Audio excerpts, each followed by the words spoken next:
addition to all the political and economic problems caused by partition, there is also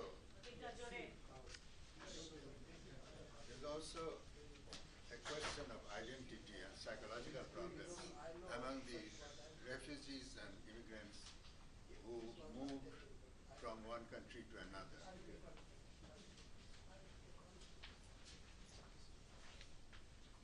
The refugee problem in South Asia has been in existence since the independence of India from the British in 1947. As the country was partitioned into two nations, India and Pakistan, following bloody riots, millions were forced to leave their original home. They were mainly Hindus and Sikhs from Pakistan and Muslims from India. Other religious groups such as Christians also were affected, but to a lesser extent. The huge numbers migrating to new regions had to settle in unfamiliar environments, sometimes among people with different languages and cultures. The settlement of refugees from West Pakistan was generally smoother than those from East Pakistan. In the case of the latter, it took a generation because of political and social factors. The government of West Bengal and the central government of India gave much less aid to the Bengalis, whereas the refugees from the West, mainly Punjabis, received more government help. After 1947, there were very few Hindus and other minorities left in West Pakistan. But East Pakistan still had a sizable Hindu population. Between 1947 and 1971, when East Pakistan seceded and with the help of India became independent Bangladesh, Bengali refugees continued to move to West Bengal and other parts of India. This was due to the feeling of insecurity in a predominantly Muslim nation where periodically riots broke out. Since then, the Hindu population has been reduced to almost 10%. In contrast, in spite of a number of communal riots, India was and still is relatively peaceful. The migration of Muslims from India slowed down after the first wave during partition. Although Pakistan was created as a homeland for Indian Muslims, there remained a large Muslim population in India, constituting about 14% of the population today. In 1970-71, there was another migration of refugees from East Pakistan. The freedom movement had started, and the Pakistani government tried to suppress it brutally. About 10 million refugees came to India, a large portion of them being Hindus. The Indian government had to intercede and send the armed forces. They helped the Bengali freedom fighters, and after a short war, defeated the Pakistanis. Most of the refugees returned to the newly independent Bangladesh, but those who remained in India did not get citizenship because of a pact between Indira Gandhi and Sheikh Mujib.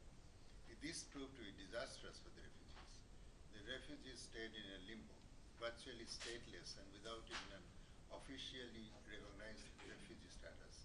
On the other hand, Bangladeshi Muslims crossed the borders for economic reasons and because of the Muslim vote bank were often given Indian citizenship so that they could vote for the party helping them in the elections.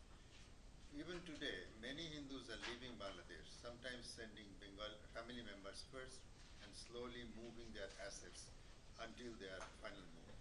Violence against Hindus and Buddhists in the 90s caused more refugees to enter India. In contrast, even the Babri Mosque and Godhra incidents did not result in large numbers of Muslims leaving India. Hindu refugees from Kashmir, an Indian state, are homeless in their own country. Sindhi Hindus who are still escaping Pakistan have lost their state. At least the Punjabis, recently there was a film shown about a group of Sindhi refugees who, about 150 of them, who were living in a camp in Delhi. And it took a lot of effort on the part of the human rights groups finally to get the Supreme Court have an order to let them stay in India and not to be deported.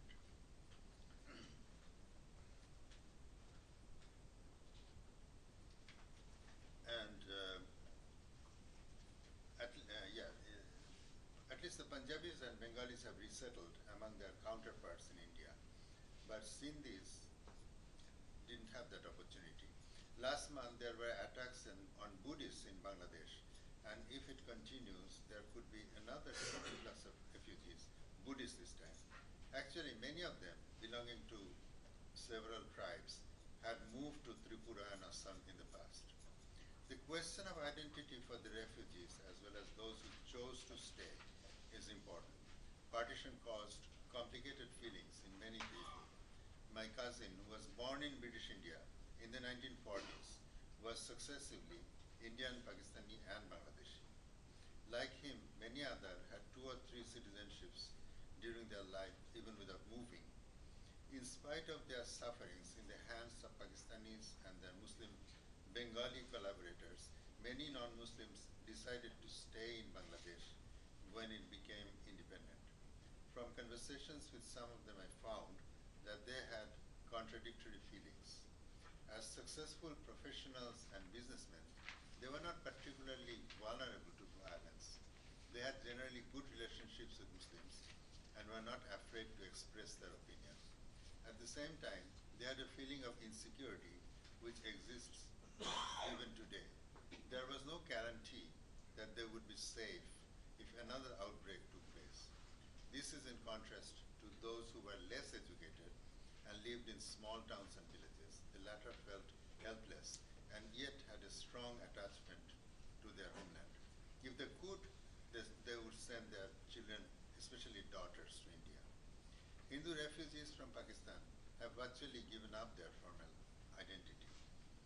In recent times, travel and cultural exchange have brought some limited contact and understanding between West Bengal and Bangladesh. This is almost absent in the case of Punjabis. Very few travel from Indian Punjab to the Pakistani Punjab, in spite of the much heralded open bus routes. Sindhis have no possibility of such travel to their former home state. The Hindus from other parts of Pakistan are in the same situation. As a result, Pakistani refugees are cut off from their original home. I have dealt with the situation of the Hindus primarily. Muslims who migrated from India to Pakistan also had suffered experiences similar to those of Hindus. The majority of them moved at the time of partition, and there was no continuous influence, unlike that of the Hindus. In Cairo in 1984, I met a Pakistani working for the Pakistan Airways. He told me with great sadness that he was unable to visit his elderly mother in India because the Indian government would not issue him a visa for security reasons. He had served in the Pakistani Air Force, and this was held against him. When I stayed in Karachi, the driver of the car I rented for city tour and a security guard of the hotel, both were from East Pakistan, and they were stuck in the West. They could not afford to fly to visit their relatives in East Pakistan, later Bangladesh. They had married Pakistani women and were trying to assimilate in the Pakistani society. They both were happy to meet me, a Bengali, although from India. In addition to financial hardships, such as finding new sources of income from employment or business, the Bengali Hindu refugees in West Bengal and other parts of India initially faced hostility from local peoples. The usual suspicion and resentment of newcomers made them feel uncomfortable.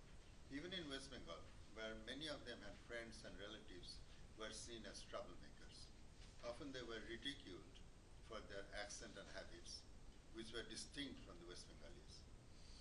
Today the situations have changed, and East Bengalis are a large part of the population of West Bengal. With the new generations, assimilation is happening fast. On the part of the West Bengalis, there are contradictory feelings towards the refugees and immigrants from the East. Since they were forced to move because of political and religious conflicts, they were treated with sympathy. Their accounts of discriminations and atrocities were responded by the comment that they should have all left East Pakistan. There was no future for the Hindus in Bangladesh. At the same time, their presence is still resented in West Bengal. Sometimes there are comments made that they should have stayed there.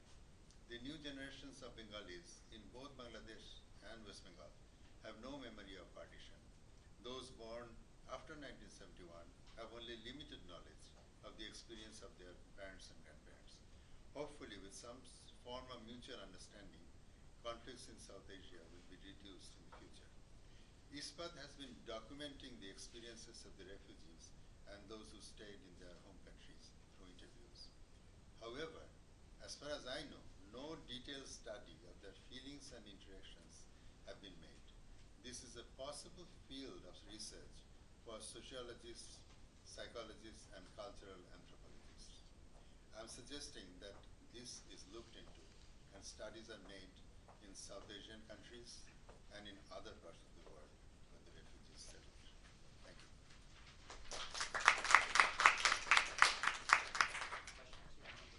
Questions? See, what you said at one point that the Bangladeshis who went to India, but the Bangladeshis, they tend to send their daughters to India. Why they tend to send their daughters to India? Because the girls felt actually more vulnerable. They very often they were abducted and converted to Islam or raped sometimes. So the parents are afraid for their safety. So it happens now, even now? Even now. And also, there was another problem. There were not enough possible bridegrooms to have them married. So they were sent to India for that reason as well.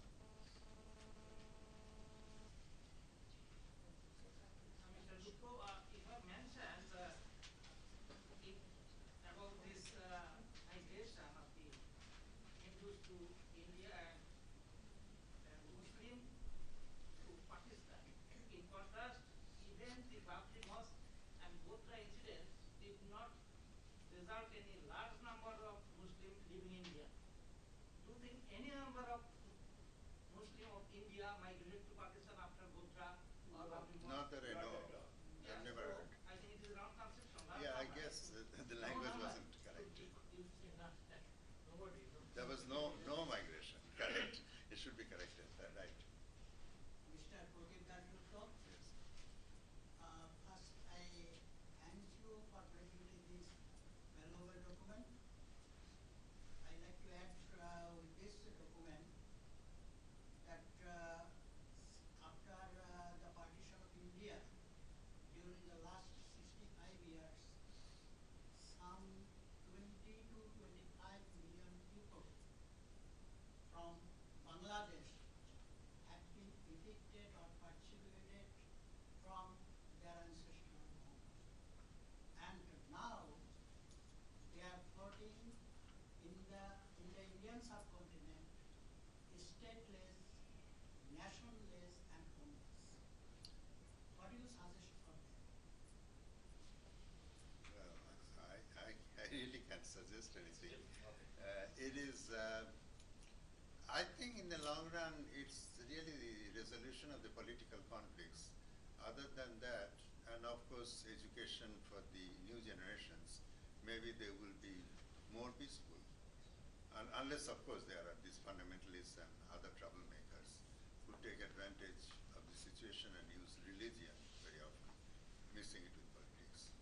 In this context, I like to bring to your knowledge. Very recently, one report published in the Bangladesh Prothom Alo Pustrika,